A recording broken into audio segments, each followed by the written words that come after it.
Salut tout le monde, c'est Raito, on se retrouve pour le résumé complet du chapitre 1059 de One Piece. Ça y est, on a un peu toutes les infos, donc on va parler d'un petit peu de tout ça. Je vais vous donner vraiment toutes les infos sur le chapitre. Alors on va pas rentrer dans le détail des dialogues, bien sûr, parce qu'on va garder quand même des choses pour la review analyse complète le vendredi. Mais on va parler globalement de tous les événements du chapitre, et franchement, ça va être un chapitre de malade. On va attaquer ça, hyper important avant, like la vidéo pour me soutenir, vraiment je compte sur toi, c'est vraiment hyper important. Et bien sûr, abonne-toi aussi si tu aimes One Piece pour me soutenir, mais également pour toi aussi quand même, comme ça tu auras tout simplement les vidéos directement avec les notifications. Donc c'est tout bénef pour toi. En tout cas, moi je te dis c'est parti, let's go. Bon, la première chose, on va voir Shanks qui va déposer Marco sur l'île du Sphinx, donc voilà, ça y est, c'est fini. Marco a priori ne prendra plus part à la piraterie, maintenant il laisse tomber, il en a marre, donc parce que Shanks lui a proposé de le ramener dans son équipage, mais non, voilà, il en a marre un peu de garder les grands pirates entre Barbe Blanche. Ensuite il y a eu Ace, il y a eu Luffy, enfin maintenant il y a Shanks, enfin voilà, il en a marre.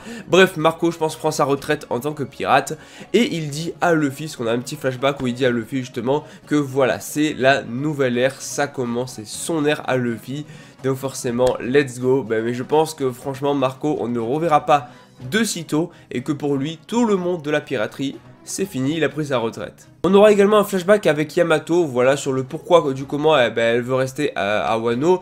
Tout simplement pour la simple et bonne raison que plein d'ennemis risquent de venir, des ennemis puissants, et ça a été le cas par exemple avec Ryukugyu, et du coup elle se dit que voilà, sans le haki donc de Shanks, alors je sais pas que c'est Shanks mais elle a senti un haki puissant, elle se dit que voilà, il sait pas s'il aurait vaincu l'amiral, donc elle veut rester, elle ne peut pas partir en fait en étant inquiète pour le pays, donc elle va rester pour l'instant autour de Wano pour pouvoir protéger Wano en cas d'invasion. Et plus tard elle rejoindra Luffy dans son aventure, mais pas tout de suite. Bon, au final, même s'ils sont un peu déçus dans l'équipage, ils respectent sa décision. Et même Zoro qui quand même s'inquiète un peu pour Momonosuke, que ça blesse pas son amour propre, hein, parce que Momonosuke voulait que Yamato parte et protéger son pays lui-même, et finalement c'est pas du tout le cas, parce que Yamato va rester.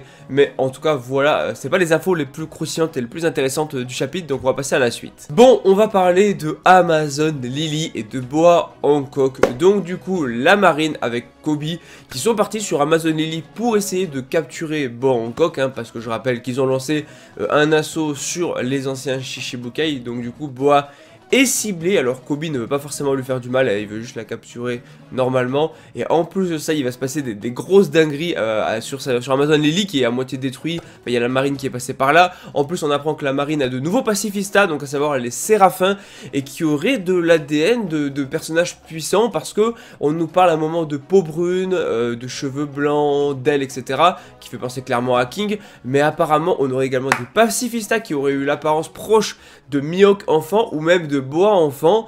Donc franchement, à voir s'ils n'ont pas pris l'ADN d'anciens Shichibukai, en plus de prendre l'ADN de personnages ou de races comme par exemple celle de King, etc. Bref, en gros, ils auraient créé des pacifistas avec l'ADN de personnages ultra puissants de base. Et ça serait super intéressant, donc ça serait la nouvelle arme de la marine pour voilà, donc combattre les pirates, donc pourquoi pas les séraphins. C'est pas tout, parce que Barbe Noire va se pointer. Barbe Noire veut le pouvoir de Boa Hancock, oui, le pouvoir de l'impératrice de Amazon Lily.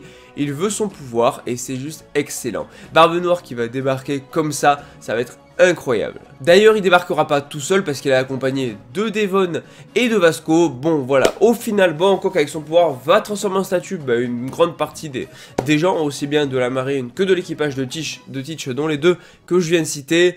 Voilà, donc finalement ils sont un peu en mauvaise situation, d'autant plus que Teach va littéralement réussir à choper Boa par la gorge, à l'attraper comme ça, et il va vouloir utiliser, donc déjà il va utiliser son Yami Nomi, donc elle ne pourra pas utiliser son fruit sur lui. A priori il ne va pas lui voler son fruit, par contre voilà, il ne peut pas la tuer non plus, parce que s'il la tue, les gens transformés en statue resteront statues, ce qui inclurait du coup Devon ainsi que Visco, et donc Vasco, et du coup il va pas forcément prendre ce risque là. Et en plus Boa qui dit voilà, si jamais vous partez tous, je vous promets de libérer tous ceux qui ont été transformés en statue.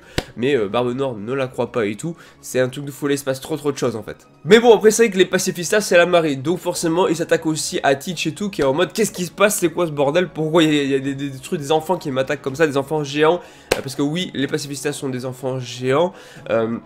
qui du coup aurait sûrement de l'ADN, probablement de personnages qu'on connaît, tels que les anciens Shichibukai, King, etc. Et on a également deux primes, la prime de Boa et la prime de Barbe Noire, prime de fou. Boa, donc du coup, impératrice pirate, donc qui a une prime de 1,659 milliard, digne d'une impératrice, voilà, plus que tous les membres de l'équipage de Luffy, hors Luffy bien sûr, qui est empereur. Donc excellent au niveau de la prime de Boa, mais on a également la prime de Barbe Noire avec 3,996 millions, soit une prime de quasiment 4 milliards. Maintenant, pourquoi il a cette prime alors qu'il était à 2 milliards et quelques la dernière fois? On ne sait pas, il a dû se passer quelque chose, il a dû faire quelque chose. Parce que la prime de Barbe Noire a vraiment augmenté de fou, il est proche des 4 milliards. D'ailleurs je me demande même pourquoi ils n'ont pas arrondi à 4 milliards, ah, pour 4 millions, hein, franchement d'écart, ils ont pu mettre 4 milliards. Hein. Enfin, en tout cas, avant qu'ils puissent voler le pouvoir du fruit du démon de Boa, ou même qu'ils puissent faire quoi que ce soit sur Boa, heureusement ce beau gosse de Rayleigh va arriver et va protéger Boa, et va même inciter Teach à partir. Par contre, Rayleigh le dit officiellement que à son grand âge, il ne peut pas vaincre le Barbe Noire actuel. Et ça veut tout dire. Mais ça veut dire que bien sûr, à son prime, il avait le niveau Yonko. Forcément, Rayleigh qui se pointe, tu vas voir tous les alliés de Kobe, donc la marine, en même temps les alliés de Teach qui vont commencer à paniquer. C'est normal, hein, on parle du second de l'équipage de Goldie Roger, ça fait paniquer, là c'est logique. Et il dit qu'il sera le témoin du fait que tout le monde reviendra à la normale et tout.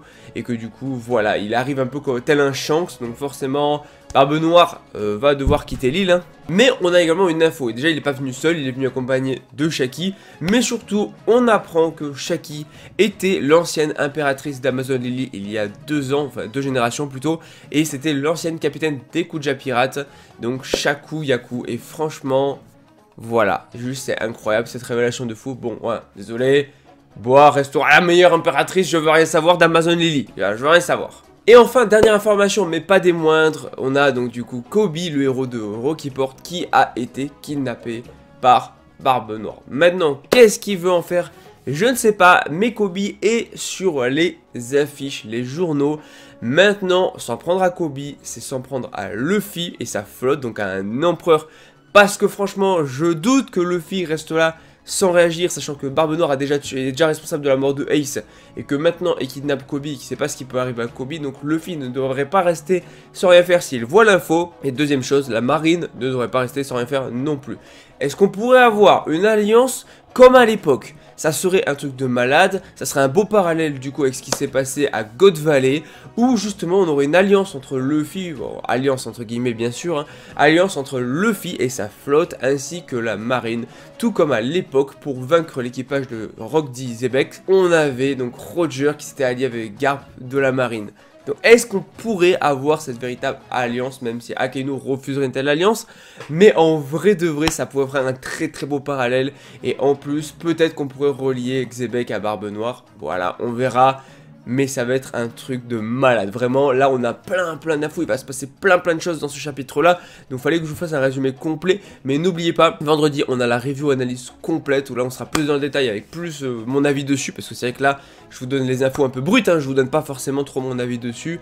Mais ça c'est normal. C'est réservé pour la review analyse complète. Hein. Là on est plus dans l'info brute. Pour vous la transmettre à vous. Pour que vous soyez au courant des news de l'actualité autour de One Piece. En tout cas, dites-moi en commentaire votre avis sur le chapitre. Bien sûr, n'hésitez pas à vous abonner, c'est hyper important. Likez, activez les notifications, voilà. Comme ça, tu sauras dès qu'il y a une vidéo qui sort. Ici, on parle de One Piece chaque semaine, les spoilers, tout ça. J'essaie de pas trop spoil dans le titre et la miniature et tout. Voilà, comme ça, au moins, ça évite certains de se faire spoil. Et moi, je vous dis à très bientôt pour un prochain chapitre. Allez, ciao tout le monde, enfin plutôt, non pas même pas pour un prochain chapitre, pour vendredi la review analyse. Oubliez pas, activez bien la notification, elle sortira aux alentours entre midi et 14 h je pense, allez 15 h au plus tard, mais entre midi et 15 h la vidéo sortira donc soyez aux aguets, Allez, ciao tout le monde.